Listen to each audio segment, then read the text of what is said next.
اعمال کی اصلاح کرم سے کر دے۔ الحمدللہ رب العالمین والصلاة والسلام علی سید المرسلین، اما بعد فاعوذ باللہ من الشیطان الرجیم، بسم اللہ الرحمن الرحیم۔ پڑھیے الصلاۃ والسلام علیک یا رسول اللہ وعلی آلک واصحابک یا حبیب اللہ۔ الصلاۃ والسلام علیک یا نبی اللہ وعلی آلک واصحابک یا نور اللہ۔ پیارے آقا علیہ الصلوۃ والسلام کی ایک بڑی شاندار حدیث پاک، درود پاک کی فضیلت سے متعلق نبی پاک صلی اللہ تعالی علیہ وسلم فرماتے ہیں، ان اللہ وکلا بقبری ملکا اعطاہ اسماء الخلائق۔ اللہ کے حبیب فرماتے ہیں کہ اللہ کریم نے میری قبر پر ایک فرشتہ مقرر فرمایا ہے جس کو رب کریم نے تمام مخلوق کی آوازیں سننے کی طاقت عطا فرمائی ہے، صرف انسانوں کی نہیں، تمام مخلوق کی آوازیں سننے کی طاقت عطا فرمائی۔ اچھا یہ تو ہو گیا اس کا لسننگ پاور، اب ذرا اس کی نالج دیکھو۔ آقا علیہ الصلوۃ والسلام فرماتے ہیں فلا یصلی علی احد الی یوم القیامہ، پس جو کوئی شخص قیامت تک مجھ پر درود پاک پڑھتا ہے تو وہ فرشتہ کیا کرتا ہے، الا ابلغنی باسمہ و اسم ابی، وہ فرشتہ میری بارگاہ میں اس کا اور اس کے والد کا نام پیش کرتا ہے اور کہتا ہے ھذا فلان ابن فلان قد صلی علیک، حضور فلاں بن فلاں نے آپ پر درود بھیجا ہے۔ ابھی کمال کی حدیث ہے، دو باتیں اس میں بہت پیاری سیکھنے کو ملیں گی، ایک تو انشاءاللہ عقیدے کی بات اور دوسری انشاءاللہ عشق والی بات۔ پہلی بات، اس فرشتے کی ڈیوٹی کیا ہے؟ یہ نبی پاک علیہ الصلوۃ والسلام کے روضے کے باہر، ان کی قبر منور کے باہر ایک دربان ہے، ایک میسنجر ہے جو آقا کو پیغام پہنچانے والا ہے۔ میرا آپ سے سوال یہ ہے کہ میسنجر کی سماعت کا عالم یہ ہے کہ یہاں بیٹھ کر ہم درود پڑھیں وہ وہاں مدینے میں سن لیتا ہے، پوری دنیا میں جو درود پڑھے وہ فرشتہ سن لیتا ہے، صرف سنتا نہیں، پڑھنے والے کو ریکگنائز بھی کر لیتا ہے کہ پڑھنے والا ہے کون، اس کا نام کیا ہے، اس کے والد کا نام کیا ہے۔ ذرا بتاؤ دربان کی سماعت کا عالم یہ ہے تو مصطفیٰ کریم کی سماعت کا عالم کیا ہوگا، میرے آقا کے علم کا عالم کیا ہوگا۔ تو اگر آج عاشقان رسول جھوم جھوم کر صلاۃ و سلام میں میرے رضا کا یہ شعر پڑھتے ہیں تو کیا غلط کرتے ہیں کہ دور و نزدیک کے سننے والے وہ کان، دور و نزدیک کے سننے والے وہ کان، کان لعلے کرامت پہ لاکھوں سلام۔ تو یہ تو حدیث پاک سے پتا چل رہا ہے کہ جب دربان مصطفیٰ سب کی آوازیں سن لیتا ہے، وہ سب کے درود سن لیتا ہے، تو میرے آقا کیوں نہ سماعت فرمائیں گے۔ بس دل سے پکارنا ہے، فریاد امتی جو کرے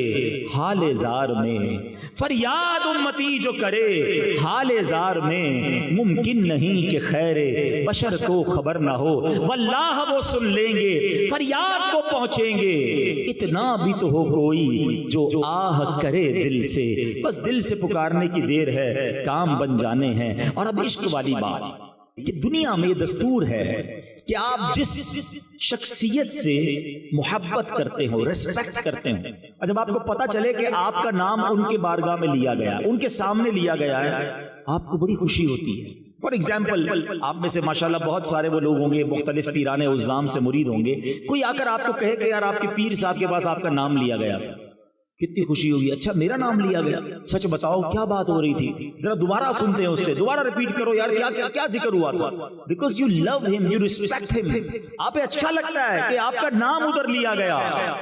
مجھے سچ بتاؤ ایک امتی کے لیے اس سے بڑی کیا سعادت ہوگی، وہ ادھر درود پڑھے ادھر فرشتہ اس کا نام بارگاہ رسالت میں پیش کرے۔ اور صرف میرا نام نہیں میرے والد کا نام بھی پیش کرے، اور میں جتنی بار درود پڑھوں اتنی بار پیش کرے، میں 100 بار درود پڑھوں 100 بار میرا نام نبی پاک کے دربار میں جائے۔ دیکھو دنیا کا بھی دستور ہے کہ جب کوئی فقیر، جب کوئی بھکاری در پہ بار بار آئے نا، ہمارے گھر پر بھی آئے، ہم کہتے ہیں یہ روز آتا ہے اس کا کام کر دو۔ اللہ اکبر، جس کی حاضری روز بارگاہ رسالت میں لگتی ہوگی، جو دن میں کئی کئی بار درود پڑھتا ہوگا اور فرشتہ اس کا نام دربار رسالت میں پہنچاتا ہوگا، کبھی تو میرے آقا فرشتوں سے فرمائیں گے چلو میرے غلام کا کام کر دیتے ہیں۔ ہمیں روز یاد کرتا ہے، اور کیا خوبصورت بات شاعر لکھتے ہیں، ہمیں تو ایک ہی توجہ چاہیے نا، یاد رکھو اگر اٹھ گئی ایک نظر، بس ہمیں تو ایک توجہ چاہیے، آقا بس ایک بار توجہ فرما دیں، یاد رکھو اگر اٹھ گئی ایک نظر، جتنے خالی ہیں سب جام بھر جائیں گے، پھر سارے کام سیدھے ہو جانے ہیں۔ میرے بھائی یہاں بیٹھے ہوں گے جو مشکل میں ہوں گے، پریشانی میں ہوں گے، بیماری میں ہوں گے، قرضے میں ہوں گے، گھبراؤ نہیں، درود پڑھتے رہا کرو، نبی پاک کی توجہ ہونے کی دیر ہے۔ امام عشق و محبت اعلیٰ حضرت سمجھاتے ہیں، پریشان ہونا، ڈیفیکلٹی میں ہو، سنو، قسمت میں لاکھ پیچ ہوں 100 بل 1000 کج، قسمت میں لاکھ پیچ ہوں 100 بل 1000 کج، آقا یہ ساری گتھی ایک تیری سیدھی نظر کی ہے، بس نبی پاک کی نظر پڑنے کی دیر ہے، سارے کام سیدھے ہو جانے ہیں۔ تو میں بھی نیت کروں، آپ بھی نیت کریں کہ روزانہ کثرت سے درود پاک پڑھیں گے۔ پیارے اسلامی بھائیوں، میرے آقا علیہ الصلوۃ والسلام کی ولادت باسعادت، ذرا سوچئے جب پیارے آقا اس دنیا میں تشریف لانے والے تھے، یہ وہ وقت تھا جب کفر کا اندھیرا تھا، جہالت کا اندھیرا تھا، اور نبی پاک ایسا نور بن کر آئے کہ جس نے دنیا کا رنگ ہی بدل دیا۔ نبی پاک جب تشریف لائے تو اسلام کا نور ایسا پھیلا کہ جس نے سارے عالم کو روشن کر دیا۔ دنیا کا دستور ہے جب کوئی اہم ایونٹ ہونے والا ہوتا ہے نا، اس کی اناؤنسمنٹ کی جاتی ہے۔ اچھا، جیسا ایونٹ ایسی اناؤنسمنٹ۔ تو جب رب کے حبیب نے آنا تھا، جن کے سبب کائنات بنی ہے، یاد رکھیے گا نبی پاک علیہ الصلوۃ والسلام وجہ تخلیق کائنات ہیں، he is the reason of the all creation, اور یہ حدیث قدسی میں ہے، اللہ فرماتا ہے اے محبوب میں تمہیں نہ بناتا تو یہ کائنات نہ بناتا۔ جبھی تو اعلیٰ حضرت کہتے ہیں نا، زمین و زمان تمہارے لیے، مکین و مکان تمہارے لیے، چنین و چنا تمہارے لیے، آقا بنے دو جہاں تمہارے لیے۔ تو یہ کائنات نبی پاک کے لیے بنی ہے۔ تو اب آپ کی آمد کا وقت تھا، تو ایک ایسا اناؤنسمنٹ دنیا میں ہوا، ایسے واقعات ہونے لگے کہ دنیا کو گویا جھنجھوڑ دیا گیا۔